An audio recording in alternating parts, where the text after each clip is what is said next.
곧 나의 평안을 너희에게 주노라. 내가 너희에게 주는 것은 세상이 주는 것과 같이 아니하니라. 너희는 마음에 근심하지도 말고 두려워하지도 말라. 요한복음 14장 27절 말씀. 아멘.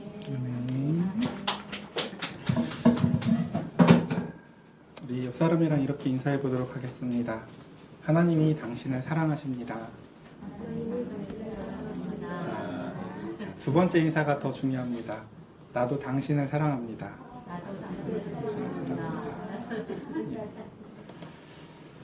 예, 반갑습니다. 자, 참 오늘 이렇게 30분 조금 일찍 당겨서 예배 드리니까 어때 좋으신가요? 예, 그래요. 자, 오늘 말씀 제목 한번 같이 읽어보겠습니다. 시작. 예수님을 사랑하면 이라는 제목으로 말씀 나누도록 하겠습니다. 우리는 사실 이렇게 사람이 한 공간에서 우리가 한 말씀을 듣고 하나님 앞에서 살아가지만 우리는 누군가는 이 시간과 소중함을 느끼고 깨닫고 살고 누군가는 그 소중함과 시간의 귀중함을 알지 못하고 살아가며 흘려보내고 시간을 살아갑니다. 여러분들에게는 이 시간의 의미와 인생의 무게가 어떻게 느껴질지 잘 모르겠어요. 오늘 우리가 지금 바라보고 있는 이제 요한복음 13장 14장은요, 이제 예수님이 십자가에 달리시기 며칠 안 남은 상황 가운데서 주님이 그 제자들에게 얘들아, 우리 기억나시죠? 1장부터 12장은 예수님이 표적을 통해서 내가 누군지를 알려주는 계속 그 신호 그 표지판이었다고요. 7가지 표징을 통해서. 그리고 드디어 13장에 와서 예수님이 누구신지를 드러내는 첫 번째 모습이 보였다고요. 바로 발을 씻어주시면서 이렇게 너희를 사랑하는 게 바로 하나님이야 라는 거였다. 그리고 내가 너를 이렇게 사랑했으니까 너 나중에 나도 이렇게 사랑해야 돼. 마음과 목숨과 힘을 다해서 너 나 사랑해야 돼 라고 요구하신 하나님이 아니라 내가 너희를 이렇게 사랑한 것처럼 너희도 서로 사랑해라 라고 얘기한다. 우리 구약 성경에서는 뭐라고 배웠나요? 내 이웃을 네 몸같이 사랑하라 라고 했거든요. 이 말에는 약간의 이제 문제가 있어요. 왜요? 자기 몸을 안 사랑하는 사람들이 있거든요. 자기 몸을 안 사랑하는. 그러니까 이게 내 몸처럼 사랑하라고 하니까 사람들이 무슨 질문을 하냐면 내 몸처럼 사랑할 만한 이웃들을 찾아요. 내 이웃일까 저 사람이? 내 말 듣지도 않은 저게 무슨 내 이웃이야 라고 하면 사람이 이웃을 고르죠. 자, 그러나 주님께서는 그 가운데 사실 너희도 아무도 내 말 듣던 인간들이 아닌데 내가 너를 이렇게 사랑하고 내 말을 이해하지 못하는 빌립, 도마 이 모든 제자들에게 주님은 끊임없이 말씀하시죠. 그래서 이 앞선 본문들도 보면은 여러분 집에 가서 한번 큐티 하셨던 분들도 한번 다시 보세요. 제자들이 하는 질문이랑 예수님의 대답이 되게 달라요. 묻는데 그 대답이 아닌 대답을 해주세요. 근데 왜 그러냐면 묻는 것에 그들이 질문이 틀렸는데 주님은 그들이 묻는 답에 대한 또 다른 답을 내어주시는 거예요. 넌 지금 질문이 어디가 틀렸는지 오늘 한번 그 얘기를 한번 천천히 보도록 할게요. 봅시다. 자, 이제 주님께서 이제 이 12제자 중에서 이제 유다가 우리 성경에 보면 유다가 3명이 등장을 하거든요. 가룟인 유다도 있고요. 야고보의 아들 유다도 있는데 그의 이름이 또 다른 다데오 뭐 이렇게도 표식을 해요. 그러니까 어쨌든 이런 거 중요하지 않아요. 이런 건 중요하지 않아요. 우리 중요하지 않은 데 힘 쓰지 맙시다. 그냥 또 유다가 있나 보다. 또 유다가 있나 보다. 그래서 그냥 요한은 이렇게 설명을 해요. 가룟인이 아닌 유다. 아까 이제 예수님을 팔기 위해 나갔고 베드로는 또 막 이랬다 저랬다 하면서 흔들리고 있고 근데 또 예수님은 너 닭이 3번 울기 전에 나 배신한다. 닭이 2번 울기 전에 3번 배신한다. 말씀하시고 이제 예수님이 떠날 것이 점점 분위기상 뭐가 이상해요. 그러니까 이 제자들의 마음속에 뭐가 있었냐면요. 예수님이 이렇게 되시면 예루살렘의 왕이 되시면 우리도 그쵸 이제 그쵸 작은 분점 정도 낼 수 있는 거지 가서 이제 그쵸.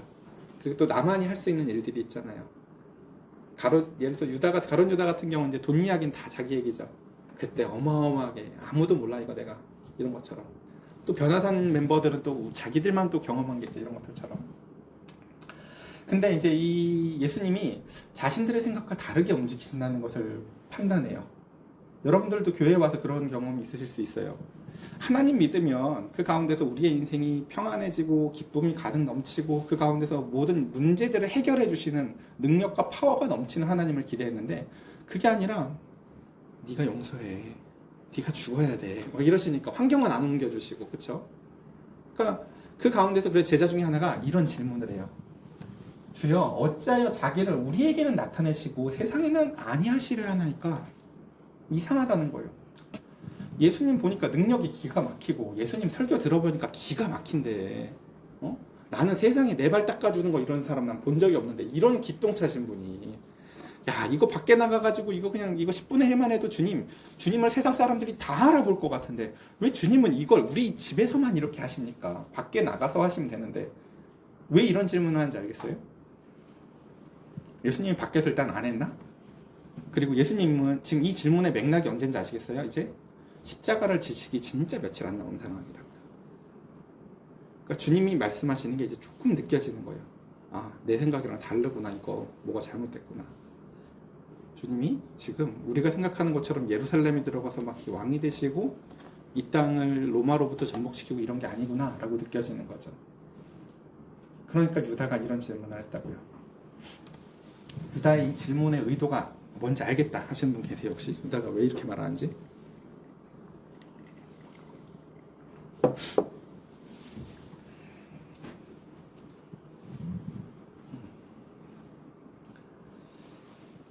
겉으로는 예수님을 위하는 것 같아요. 우리 예수님 설교 너무 좋은데 예수님 밖에 사람들이 예수님 설교만 들으면 다 예수님 믿을 것 같은데 라고 하면서 사실 겉으로는 예수님을 위하는 척 하는 것 같지만 사실 그 마음은 좀 다른 데 있어요.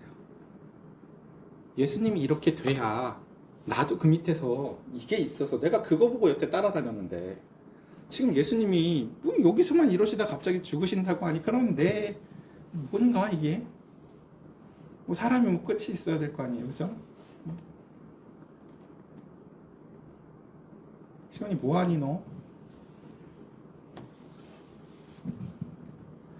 그러다 주님께서 이렇게 말씀하세요. 자, 다시 질문을 생각하세요. 주님, 왜 자기를 우리한테만 나타내고 세상에는 안 나타냅니까? 그럼 대답이 어때야 될 것 같아요? 그 이유를 설명해야 될 것 같죠? 주님은 이렇게 해요.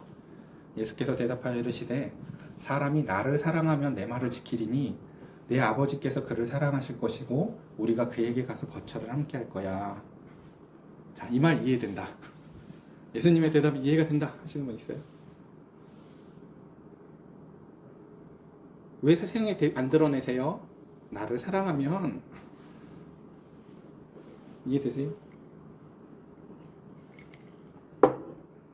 정통찰 역시 빨리 모르겠어요. 아무도 잘 모르겠어요? 예수님은 지금 이 유다의 마음에 살짝 꼬집는 거예요. 너 지금 네가 나 사랑해서 그 말하는 거 같지? 아니야. 네가 지금 나 사랑하니까 지금 막 네가 그렇게 말하는 거 같지? 너 그거 아니야. 사람이 나를 진짜 사랑하잖아? 그럼 사실은 왜 주님 세상에 자신을 안 나타내세요? 라고 따지지 않고 내 말을 지킬 거야, 사실은. 예수님을 사랑하고 있잖아요?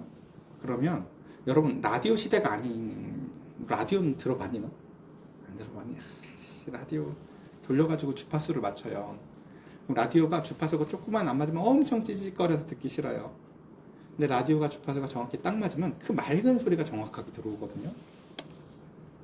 하나님은 우리하고 원하시는 게 주일날 잠깐 와가지고 하나님의 말씀 듣고 가는 게 아니라 하나님하고 늘 주파수가 맞은 상태로 하나님의 뜻과 하나님의 마음과 하나님의 감정이 우리에게 임재하는 상태가 되기 원해요. 근데 그것을 요한은 뭐라고 표현하냐면요. 예수님이 사람이 하나님을 사랑하는 상태라고 설명을 해요. 사람이 하나님을 사랑해서 그 사람과 하나님의 마음에 그 주파수가 잘 맞잖아? 그럼 그 사람은 어떤 상태일 거라고요? 말씀을 지키면서 살 거래요. 내비게이션이 우회전하세요? 좌회전하세요?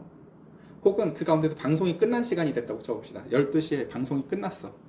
자, 오늘은 이제 자는 시간입니다 하고 주파수는 멀쩡한데 방송이 끝나도 그 가운데서 주파수를 바꾸지 않고 그냥 자요. 지금은 아무 소리가 없는 것도 문제가 아니에요. 다른 주파수로 돌리지 않아요. 그리고 자요.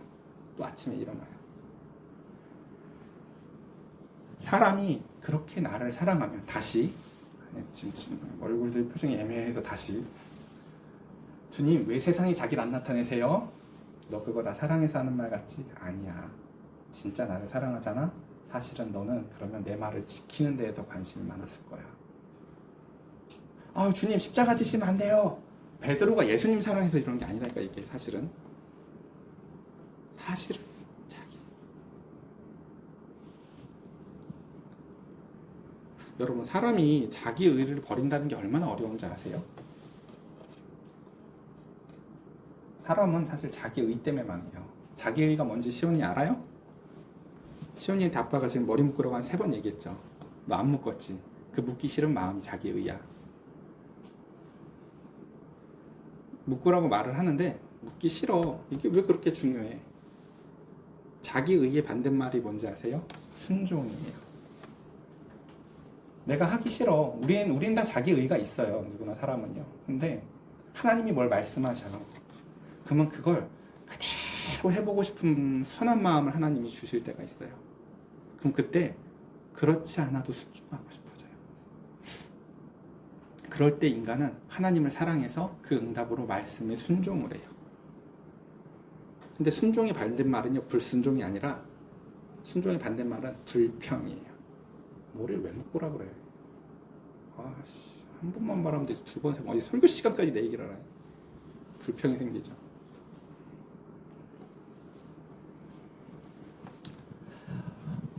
그러니까 주제를 달리하는 거죠. 너 사실 날 사랑하면 어떤 상태가 되는 줄 아니? 사실 날 사랑하면 나한테 불평하고 따지는 게 아니라 사실은 내가 한 말을 지키고 싶다. 지금 상황이 이 모양인데요, 주님. 지금 보세요. 지금 유다도 지금 나갔고, 지금 베드로도 지금 막 저렇게 얘기하시는데 베드로한테 그렇게 말씀하시고, 지금 우리 뭐야 이게 지금 몇 명 되지도 않는 교회가 지금 오늘 봐요. 동생 더 빠져가지고 이게 지금 딴 교회 설교한다고 앉아있고 지금 이러다 이 교회 망하는 거 아니에요? 이 지금 이러고 있는데 그 가운데서 주님은 아니야. 나를 사랑하면 너 내 말을 지키는 것에 더 집중하게 될 거야. 말씀하시며 내 아버지께서 그를 사랑하실 것이고, 자, 잘 보세요. 그 사람이 예수님을 사랑해요. 진짜로 예수님을 진짜 사랑하는 한 사람이 있다고 쳐봅시다. 그 예수님을 진짜 사랑하는 사람은요, 말씀을 지키는 데에만 관심이 있다고요. 그치. 나 알아. 이해했어가 아니라 그걸 지킬 생각을 해요. 그러니까 내일이 중요해요. 그러니까 내일. 월요일이 중요하다고. 말씀을 지킬 내일. 말씀을 제대로 듣고 사랑하는 사람은요, 월요일에 목숨을 걸어요. 내가 말씀대로 산다. 그러면 그 사람에게 하나님이 무엇을 하신다? 그때 하나님은 하늘에서 뭐 할까요?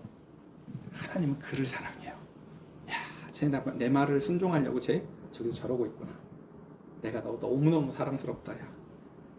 마치 예습하고 나서 눈이 반짝반짝 해가지고 수업 시간 기다리는 학생처럼, 선생님 저 공부해갔어요. 자, 이거 아는 사람 자야. 공부해가면 그쵸, 막 손들고 싶은 마음. 이것도 안 해본 얼굴들이네. 뭐 또. 예, 그래요. 반면에 어때요? 나를 사랑하지 아니하는 자는 내 말을 지키지 아니하나니 얘기를 하죠. 그러니까 여러분, 사람이 하나님의 말씀을 지키지 않는 이유가 뭐라고요? 사실은 사랑하지 않는 증거라는 거예요. 이게요. 그리고 너희가 듣는 말은 내 말이 아니고 사실 나를 보내신 아버지의 말씀이라. 내가 아직도 지금 이 상황을 여러분 계속 이해해야 돼요. 제자들은 모르지만 예수님은 이제 하루 이틀 얼마 남지 않은 시간이라는 걸 예수님은 알아요. 그리고 이게 이제 진짜 마지막 시간이라는 걸 알아요. 우리 다시 한번 한 며칠만 앞당겨 볼까요? 만약에 우리 혜영 집사님이 내일 저녁에 우리 상희가 간다는 걸 하루만 먼저 알았으면 상희랑 그 전날 무슨 대화를 했을까요? 그쵸? 아마 먹이고 싶은 반찬이라도 뭘 했을 거예요. 또 우리 딸 우리 못 보겠네 하면서 안 안아주고 했을 거예요. 근데 그 시간을 못 가졌던 이유는 뭐예요? 그날이 그런 식으로 찾아올 줄 몰랐거든요. 그렇게 도둑같이. 예. 이걸 주님만 아세요. 주님만 이때를 아세요. 너희는 나랑 헤어진다는 날을 모르지. 근데 나는 너희랑 헤어진다는 걸 알거든. 그래서 네가 뭔 엉뚱한 질문을 해도 나는 지금 제일 중요한 얘기만 너한테 할 거야. 너 나를 사랑한다고 착각하지? 지금 나 사랑해서 막 왜 안 드러나세요 주님 막 이러는 거 같지 않냐. 너 나 사랑했으면 내 말 지키고 있을걸? 그러면 그 가운데 그래도 주님께서 너무 지금 시간이 없으니까 뭐라고 해요? 내가 아직 너희하고 함께 있어서 이 말을 너희에게 하실 거냐? 지금 시간이 짧아. 얼마 안 남았어. 그래도 내가 너희한테 꼭 다시 가르쳐주고 싶은 게 있어. 라고 하면서 말씀하시기를 보혜사, 곧 아버지께서 내 이름으로 보내실 성령, 그가 너희에게 모든 것을 가르치고 내가 너희에게 말한 모든 것을 생각나게 할 거야. 너희 지금 불안할 거 없어. 아버지께서 나를 보내셨듯이 내가 너희를 떠나면 아버지께서 또 다른 보혜사를 또 보내실 거야 라는 거예요. 보혜사는 뭐냐면요, 전 이 번역이 별로 마음에는 안 드는데 하나님이 그 영의 속성과 특징을 얘기하는 건데, 그를 보호하고 그에게 은혜를 베풀고 그에게 가르치는 어떠함이에요. 그러니까 여러분, 성령을 오해하시면 안 돼요. 성령, 하나님이 우리에게 부어주시길 가장 원하시는 게 성령이라고 표현하거든요. 근데 성령은 하나님의 마음을 알고 하나님의 마음을 가르치고 하나님의 마음을 깨닫게 하는 영이에요.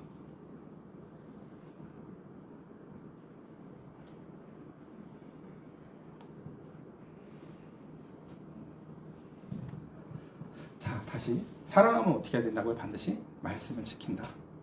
그거죠. 그러니까 여러분들이 자녀들한테 무슨 말을 해요? 봐봐, 저도 제 말이 안 먹히잖아요. 제가 제 딸한테 말을 해도 안 먹히잖아요. 그렇죠?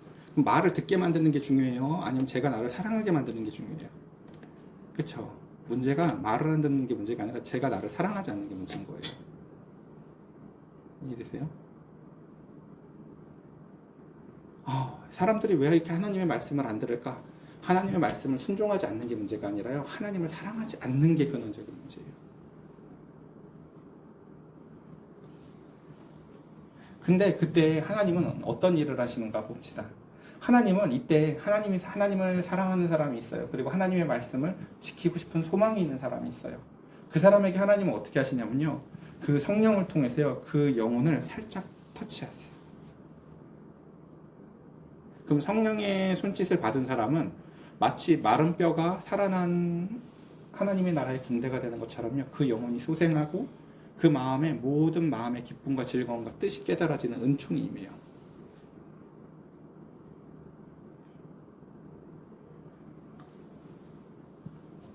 그리고 비로소, 그러니까 성령의 가장 중요한 역할은 뭐냐면 이거예요. 뭐라고요? 같이 읽어볼까요? 시작.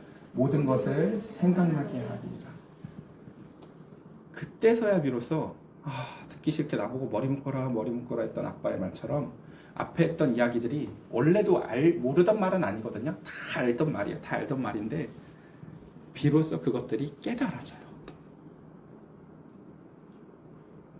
성령이 하시는 일은 새로운 걸 가르쳐주고 무슨 환상을 보여줘서 뭔가 3층 천을 보여줘가지고 막 나를 새롭게 만드는 것이 아니라, 하나님이 이미 우리에게 수없이 했던 그 말씀인데 죽은 말씀으로 사장되어 있었고 아무 힘과 능력이 없었던, 하나님은 전능하시지만 나는 어차피 쫄보고 물이 포도주로 변했지만 사람은 안 변해요 라고 하는 그 인간의 믿음 없음 가운데서 비로소 인간을 변화시키실 수 있고 모든 것을 지으셨으며 우리의 영이 하나님의 입으로부터 나왔다는 믿음 가운데 우리의 더러운 추악한 죄악이 내 죄가 얼마나 큰지에 대한 깨달음과 동시에 그것을 반드시 하나님은 예수 그리스도의 핏값으로만 지을 수밖에 없다는 하나님의 그 경륜과 하나님의 하나님의 어떠함이 믿어지는 것이에요.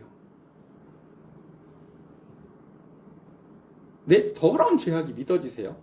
내가 얼마나 나쁜 놈인지 깨달아져요? 난 네 나이 땐 그런 거 하나도 몰랐어. 난 내가 제일 괜찮은 놈인 줄 알았어. 난 그래도 양심적으로 살지. 근데 그게 내가 어떤 대단한 나쁜 짓을 해서 깨달아지는 게 아니라 하나님이 그 마음 가운데서 빛을 비춰주면 사실 네 마음의 의도가 얼마나 사실은 별로인지를 알려줘. 마치 지금 가로진 유다한테 너 나 사랑해서 그 말하는 거 아니야 이 자식아 라고 알려주는 것처럼요. 자, 이제 너무너무 중요한 부분입니다. 지금 이 문맥을 해석하셔야 돼요. 이 문맥이 누구랑 대화하던 거다? 일단 가로진 아닌 유다랑, 그 유다라는 제자가 예수님 사랑하는 척하면서 막 얘기를 하니까 너 나 사랑하는 거 아니야, 사랑하면 말씀 지켜 라고 하면서 유다랑 대화를 하는 맥락 가운데에서 야 걱정하지 마, 그래도 또 너무 제자들 사랑하니까 또 다른 보혜사 보내셔서 하나님은 끊임없이 너희를 가리킬 거야. 그러고 나서 하는 말이 이 말씀이에요. 뭐라고요? 평안을 너희에게 끼치노니 라고 얘기를 해요.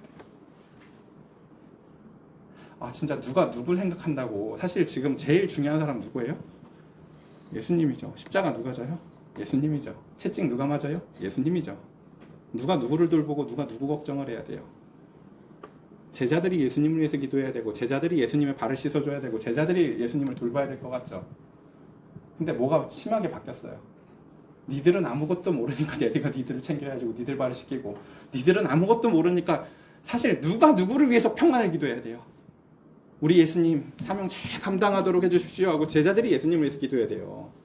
근데 예수님이 그 십자가를 앞두고 뭐 하시대요? 평안하시대요. 예수님이 평안해요? 안 평안해요? 그치. 그 전날 죽어라 기도하는 거 몰라요? 죽어라 기도하잖아요. 예수님도요.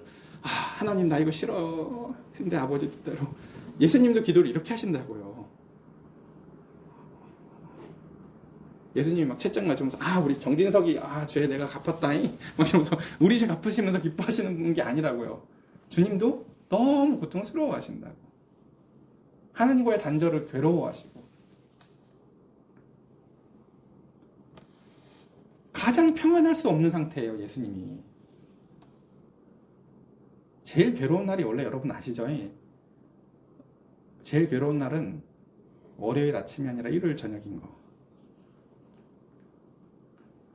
월요일날 눈 떠서 학교 갔으면 문제의 반이 해결이 돼요. 제일 괴로운 날은 주일 저녁이에요. 아씨 내일 또 출근해야 되네. 제일 괴로울 때가요 십자가에 달렸을 때가 아니에요. 그 전이에요. 사실은 그것들이 가장 멀지 않아요. 가장 평안하기 어려울 때가 사실 이때예요.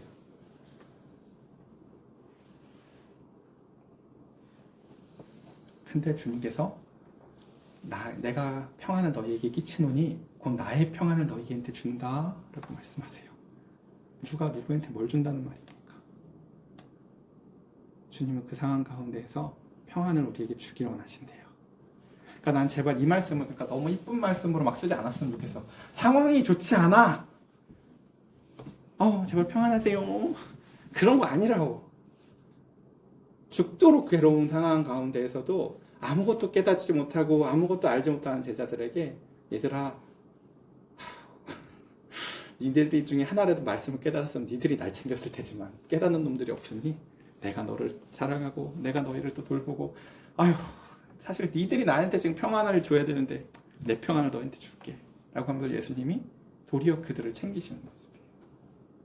그러면서 나의 평안을 너희한테 줄게. 주님이 주시는 평안은 뭐랑 다르대요? 뭐라고요? 내가 너희에게 주는 것은 세상이 주는 평안이랑 다르대요. 세상이 주는 평안은 어떨까요? 자, 세상이 주는 평안 예를 들면 이런 거예요. 우리 이필세 집사님에게 수많은 문제가 있다고 쳐봅시다. 세상이 주는 평안은요, 환경을 해결해 주는 거예요. 주님 괴로워요 라고 했는데 우리가 생각하는 세상의 평안은 뭐예요? 물질 문제가 해결되든지 자녀 문제가 해결되든지 환경적으로 인간관계가 해결되든지 이런 환경이 해결되는 게 세상이 주는 평안이에요. 세상에서 그런 유명한 격언 못 들어보셨어요? 세상에 돈으로 안 되는 게 없고 혹시나 돈이 안 되는 게 있다면 돈이 부족한 거 아닐까 생각해봐라. 이런 유명한 격언이 있습니다. 세상은 돈으로 그 평안을 살 수 있다고 얘기해요. 근데 예수님은 뭐라고 말씀하세요?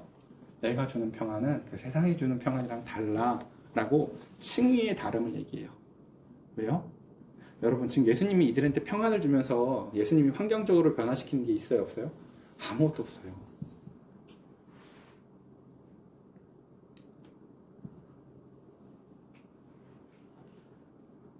예수님의 십자가에 비견할 만큼 고통이 뭐가 있을까? 아기 낳는 거? 우리 집사람 아기 낳을 때로 한번 돌아가 볼까요? 우리 집사람이 막 너무 두려워해. 나 아기 낳을 거 보고 너무 무서워. 저도 같이 그때 두려웠거든요. 그러니까 해줄 수 있는 게 미리 산전에 운동을 해서 아기 낳는 거를 이렇게 운동하는 거랑 또 이제 아기 낳으러 자드디어 이제 진짜 자기 혼자 싸워야 되는 시간이 왔다고 쳐봅시다. 제가 그때 기회 가서 이제 이렇게 생각을 쳐봅시다. 걱정하지 마. 평안을 내게 주노니 세상이 주는 평안이 있으니 무통주사야. 내가 너에게 무통주사로 그 시간을 넘기게 해줄게. 무통주사 그래 이 통증을 없애겠지. 무통주사가 세상이 주는 평안들은요 실질적이면서도 그 가운데에서도 굉장히 그쵸 우리 손에 있는 진짜 같이 보여요. 마치 그 아기 낳을 때 무통주사처럼 진짜 우리의 문제를 해결해 주는 면이 있기도 해요. 세상이 주는 평안도요. 근데 주님이 주시는 평안은 뭐냐면요 그 낳아서 나온 아기의 모습 같은 거예요. 고난을 피하게 하는 게 아니라 고난을 뚫고 지나간 다음에 만날 기쁨을 설명하는 거예요. 너 그 뒤에 만날 평안이 얼마나 이쁜지 아니 너? 너 그 뒤에 만날 너의 자녀가 얼마나 기쁜지 아니? 그러니까 그거 뚫어내자 라고 하며 주님은 평안을 환경의 고난을 치우고 주시는 분이 아니라 그 고난을 뚫어내게 하세요.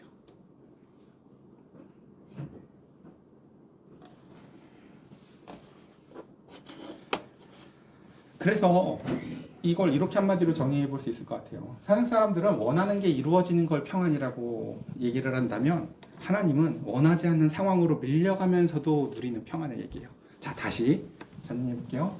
하나님 뭐라고요?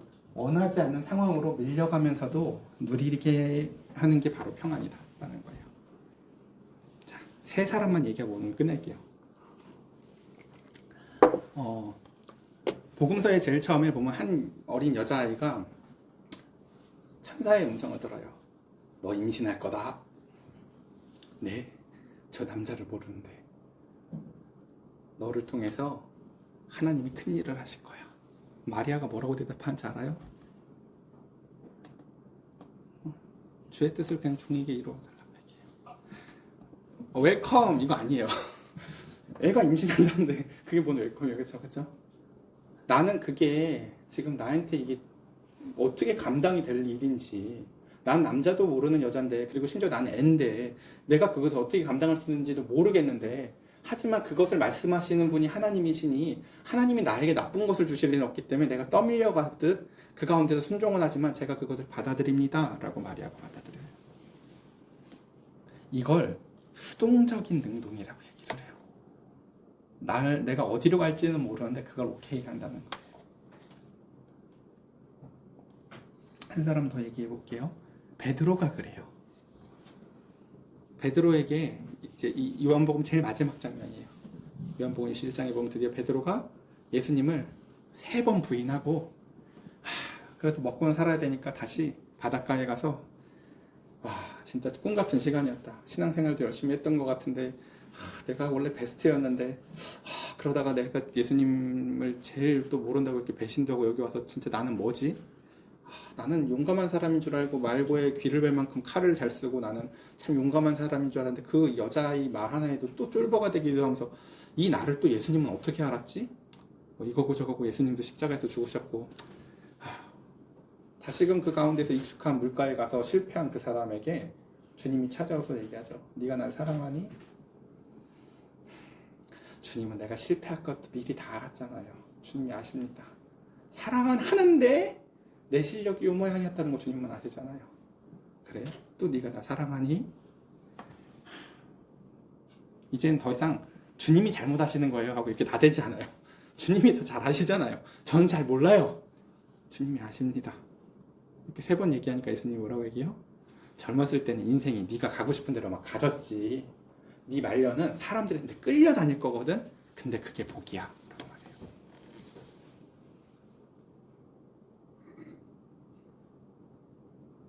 하나님이 주시는 복의 그림을 아시겠어요? 내 마음대로 살 수 있도록 환경을 치워주시는 분이 아니라 늘 누군가가 요청하고 누군가의 요청이 끌려다니는 인생을 살게 하시는데 그 끌려다님을 기쁘게 자발적으로 끌려다니게 하시는 것이 바로 하나님이 주시는 평안입니다.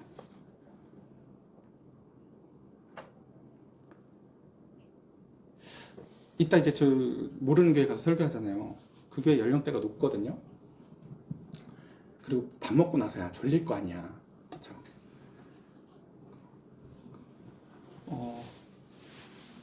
그렇죠. 옛날 같았으면 불 던지고 올 생각밖에 안 해요. 불 싸지르고 와야지. 우리 자 오늘 다시는 안 볼 사람입니다 하고 나서 우리 제 이름도 기록할 필요 없고 그냥 저는 오늘 불 한번 지르고 갑니다 하고 와 하고 가요. 근데 이게 저의 옛날의 성품이었어요. 우리는 서두에 항상 딱 그 선을 긋고서 이렇게 우리 서로 안 볼 사이니까 나 막 갈 거다 이렇게. 근데 이제 저도 연수가 생기다 보니까 그 교회를 향한 하나님의 뜻과 성도들의 눈빛을 보여달라고 기도해요. 하나님 내가 그날 그 자리에 서서 볼 눈빛을 먼저 봤으면 좋겠다고 기도를 해요. 눈빛을 봐야 말씀이 정해질 것 같고 눈빛을 봐야 그들한테 하나님의 뜻이 뭔지를 알 것 같다고 기도해요. 우리 집사람은 알아요. 제가 아무것도 준비하지 않았다는 것을. 네, 이렇습니다. 네. 우리 집사람 오늘 아침에 성경 이제 갑자기 저 기도 준비하는데 막 이렇게 자기 이렇게 떨린다고 얘기하죠. 저도 얘기했어요. 나 더 떨려. 제가 안 떨리는 사람이 아니에요. 안 떨리겠어요? 그 목사, 나 부른 목사님 체면도 있잖아. 그치? 이 사람이 와가지고 엉뚱한 소리 하면 어떡해요. 그쵸? 근데 떨리는데 뭘 제가 믿는 걸까요? 하나님이 말씀을 주실 거라고 믿는 거예요. 그냥요.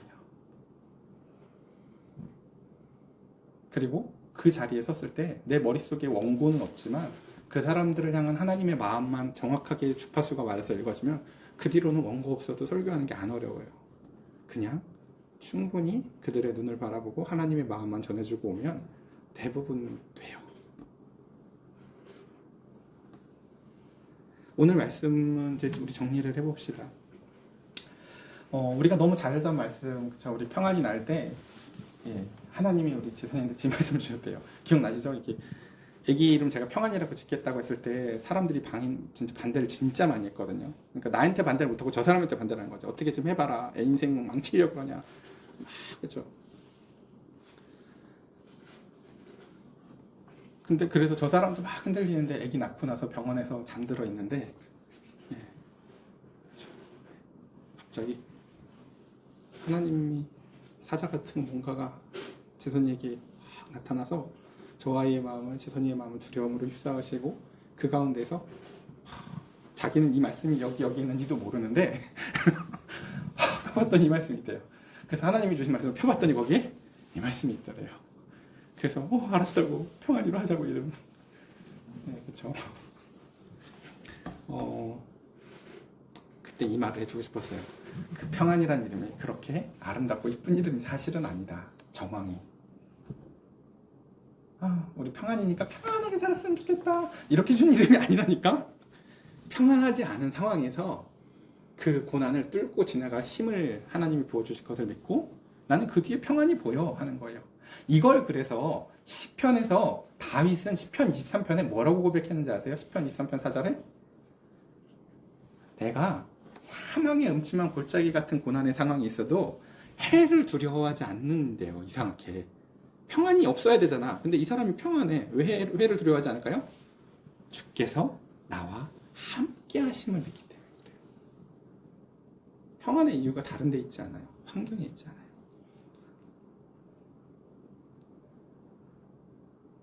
저희 딸이 어쩔 때는 잘 믿고 저희 딸이 어떨 때는 저를 잘 못 믿을 때가 있는데 제가 사실 되게 해보고 싶은 거 중에 저희 딸을 이렇게 해서 높이 던져보고 싶어요. 하늘 높이 좀. 그랬다 받는 거. 일단 저 사람이 너무 싫어해서도 못하지만 저 사람 없을 때라도 해보고 싶어 하는데 우리 평안이가 너무 싫어해요. 너무 무섭다고 하지 말래요. 근데 그런 거 좋아해요? 아니 그 예전 어디 유튜브 영상 보거든 어떤 그 외국의 그 흑인 아저씨가 자기 딸을 진짜 높이 던지더라고. 저 높이. 그래서 애가 저 높이 올라가는데 엄마가 옆에서 막 이렇게 오고 있고 탁 떨어졌는데 애가 탁 아빠가 탁 잡는데 그게 너무 해보고 싶었어요 제가 사실은. 근데 기대한 게 뭐냐면은 그런 거죠. 믿음. 아빠가 나를 못 받겠어 라는 믿음. 제가 저 아이를 그렇게 던져보고 싶었던 이유는 하나에 뭐냐면은 받을 자신이 있어요. 애가 너무 가벼워서 높이는 받을 자신이 있어요. 그러니까 하고 싶은 말이 애 던지겠다는 얘기가 아니에요. 무슨 얘기냐면 이 땅에 있는 아빠도 애를 던질 때는요 애를 받을 자신이 있으니까 던진다고요. 근데 저 땅에 계신 우리 하나님 아버지께서 우리를 특정한 고난의 환경 가운데서 던지시고 밀어 넣으실 때는요 능히 그것을 바꾸도 남을 만한 은혜와 힘과 능력과 지혜가 있으시기 때문에 그래요. 그래서 바울은 이것을 우리가 감당치 못할 십자가 외에는 주지 않는다 라고 얘기를 해요. 그러니까 고난이 너무 크다 싶으면요 하나님이 계산을 틀릴 리는 없어. 그럼 나한테는 그 힘이 있나 보다 라고 생각하시는데요. 주님 저 피아노 잘 못 치는데요. 아니야 내가 피아노에 하나님은 무슨 능력이 있으니까 일을 시키셨겠지라고 생각하시는 거라고요. 우리 혜영 집사님에게는 믿음이 많으시거든요. 제가 아침에 항상 찬송가를 미리 준 적이 단 한 번도 없어요. 네. 연습할 시간도 없어요. 그냥 오늘 몇 장이에요? 이렇게 하면요. 연습이 안 됐어도 그냥 여기 앉으세요. 네. 그렇게 갑자기 이렇게 해주시. 여러분 세상에 원래 이렇지 않은 거 아시죠? 찬양팀이 되게 목회자가 제일 까다로운 사람이 원래 반주자예요. 왜냐면 갑자기 뭐 바쁘고 목회자님 설교 준비하다 보면 찬송가 새로 생각나거든요. 그러면 반주자가 째려봐요. 기껏 다 연습해놨는데 딴 거 한다고. 그렇죠? 우리 혜영쌤이 늘 믿음이 많으셔서 그렇죠. 아유 망치는 거지 뭐 하고 그냥 쓰시죠. 근데 그게 사실은 믿음의 전형적인 모습이에요. 왜요? 우리는 이 시간에 각자 자기의 자리에서 하나님 앞에 그렇게 믿음을 드러내면서 살았으면 좋겠어요. 저 여러분들 오늘 말씀을 이렇게 정리해봤는데요. 하나님이 주시는 평안 좋아요? 안 좋아요? 쉽지. 이 사람들이 위선이라도 부려야지. 속으로 겉으로 싫어도 겉으로는 네 하고 한번 해줘야지. 자 다시 하나님이 주시는 평안이 좋아요? 안 좋아요? 좋아요. 그렇죠. 하나님이 성령을 통해서 여러분들 고난이 이제 넉넉히 이길만 하도록, 그래서 그 고난 가운데에서 혹여 수치를 당하고 큰일 났다. 히브리서에서도 그렇게 말씀하시거든요. 주님께서 십자가의 수치스러움을 이겨내신다고 표현을 해요. 히브리서에서 보면. 근데 그 십자가를 넉넉히 지신 이유 중에 하나가 뭐냐면 그 너머를 보셨다고 설명을 해요. 히브리서는요. 십자가가 만만해서가 아니라 그 너머를 보셔서 그 가운데서 평안을 누리셨다고 히브리서도 예수님의 그 평안을 이렇게 설명해요. 저와 여러분들에게 그 일반 은총관들 부어지는 모든 어려움들, 그리스도께서 또한 성령께서 보혜사께서 여러분들의 영혼을 터치하셔서 말씀을 기억나게 하셔서 살아나게 하셔서 그 가운데서 기도로 능히 평안을 누리고 승리하는 저와 여러분 되시기를 간절히 축복합니다. 우리 시간 찬양할까 1점만 한번 다시 한번 부르고 기도하는 시간 갖도록 하겠습니다.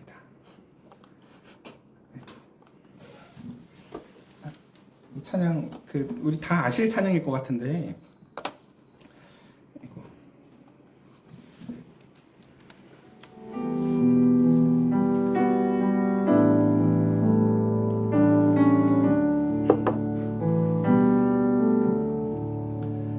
평안을 너에게 주노라. 세상이 줄 수 없는, 세상이 알 수도 없는 평안을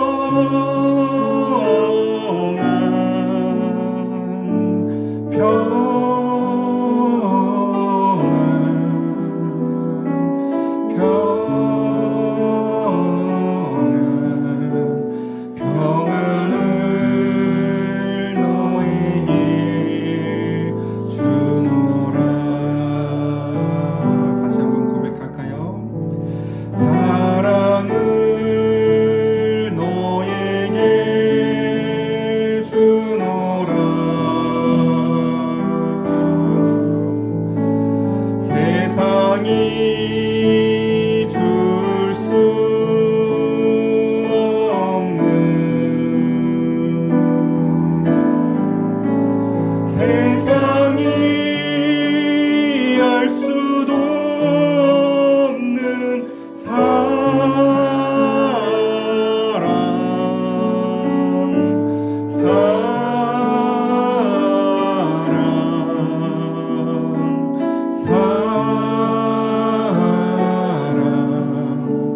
사랑을 너에게 주노라. 자, 우리 시간 함께 같이 기도했으면 좋겠는데요. 하나님, 오늘 말씀을 들은 것을 기억하며 유다는 주님께 주님 왜 세상에 자신을 드러내지 않습니까? 라고 말씀하시지만 주님은 우리에게 이렇게 말씀하십니다. 그거 너 나 사랑해서 하는 말이 아니야. 내가 너에게 평안을 주기를 원한다. 내가 너에게 성령을 보혜사를 보내줄 거야. 두려워하지 마. 십자가를 앞둔 상황에서도 우리 주님은 우리에게 또다시 십자가 너머에 계신 은총과 평안을 부어주시기 원하십니다. 우리도 그 하나님의 믿음을 가지고 살기를 원한다고 시간 함께 같이 짧게 기도합시다. 하나님, 우리 사랑하는 성도들 오늘 말씀을 기억하며 이제 주님이 주신 한 말씀이라도 진정성 있게 그 가운데서 말씀을 붙들고 힘있는 월요일을 맞이하길 원합니다. 고난이 왔을 때에 주님 성령님 말씀을 기억나게 하여 주시옵소서. 주님이 나에게 말씀하셨었지. 사망의 음침한 골짜기를 다녀도 해를 두려워하지 않는 다윗은 그 가운데서 주께서 나를 함께 함께 하신다는 것을 믿기 때문이었지. 주님이 우리에게 고난의 십자가를 앞에 두셨어도 주님은 우리에게 또다시 평안을 주시길 원한다고 말씀하셨지.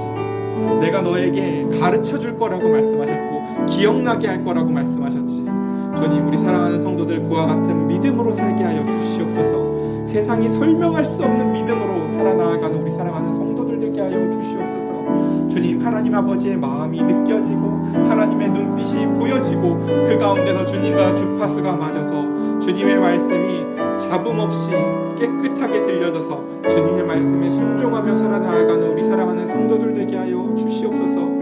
내게 은과 금은 없으나 내게 있는 것을 주노니 우리 주 예수 그리스도의 이름으로 일어나 걸어라. 주님, 베드로는 그렇게 주님의 믿음을 행하였습니다. 주님, 내 앞에 있는 연약함 너머에 우리에게 모든 능력 되시는 주님의 능력을 믿고 우리 사랑하는 성도들 그와 같은 하나님의 능력을 풍요롭게 누리게 하여 주시옵소서. 제가 기도드리겠습니다. 사랑의 주님, 우리 사랑하는 성도들 한 귀로 듣고 한 귀로 흘려버리는, 잃어버리고 놓쳐버리는 말씀이 아니라 단 하나가 되어도 꼭 붙잡는 말씀이 되기를 원합니다. 말씀을 은혜 받으려고 듣는 것이 아니라 살려고 들었습니다. 주님의 말씀을 듣고 너도 이와 같이 행하라 라는 주님의 말씀과 같이 이제 우리의 십자가 앞에, 우리의 고난 앞에 도리어 내가 닥친 상황이 너무나 암담해도 타인을 위하여 평안을 빌어줄 수 있는 실력을 갖길 원합니다. 내 삶이 평안이 없다고만 부르짖는 삶에서 이제는 내 삶에 평안이 없는 그 어려운 상황 가운데에서도 그 모든 것을 뚫고 넘어가 주님이 주실 평안을 성취하게 하시고 내 이웃에게도 평안을 나누어 줄 수 있는 실력을 갖길 원하오니 주님, 우리 사랑하는 성도들에게 그와 같은 은혜와 사랑의 실력을 더하여 주시옵소서. 성령님, 이들이 귀로만 들었던 말씀이 이제는 들려지고 보여지게 하시고 그 가운데서 사라지게 하시고 그 길을 걸을 때에 의미가 있는 것과 같이 주님, 말씀 속에서 걸어가는 자신들이 보여지게 하여 주시옵소서. 주님, 한 주 동안 살아갈 모든 하루하루를 기대하게 하시고 소망하게 하시고 주님과 동행하는 기쁨이 넘쳐나는 한 주가 되게 하여 주시옵소서. 또한 부족한 종 이제 오늘 또 다른 교회에 가서 말씀을 함께 전하게 되었습니다. 주님, 그곳에 가서도 교만하지 않게 하시고 자신을 드러내지 않게 하시고 그 가운데서도 주님이 그들에게 갖고 있는 마음에 전하여야 될 바들을 하나도 빠짐없이 더하지도 빼지도 아니하고 아름답게 잘 전달할 수 있는 올 수 있도록 성령님 은혜를 더하여 주시옵소서. 오늘 이 자리에 함께하지 못한 우리 사랑하는 청년들이 있습니다. 주님, 우리 또한 우리 지혜 가정이 있고 우리 영신 집사님 가정이 있습니다. 우리 자녀들에게 그와 같은 사랑과 은혜의 평강의 노랫소리가 하나님 저들을 다시금 이 교회로 불러드릴 수 있도록 성령님 은혜의 강물을 부어 주시옵소서. 우리 주 예수 그리스도의 이름으로 기도드렸사옵나이다. 아멘. 이제는 그 십자가 앞에서도 우리의 발을 씻겨주시고 우리에게 평안을 빌어주시는 우리 주 예수 그리스도의 은혜와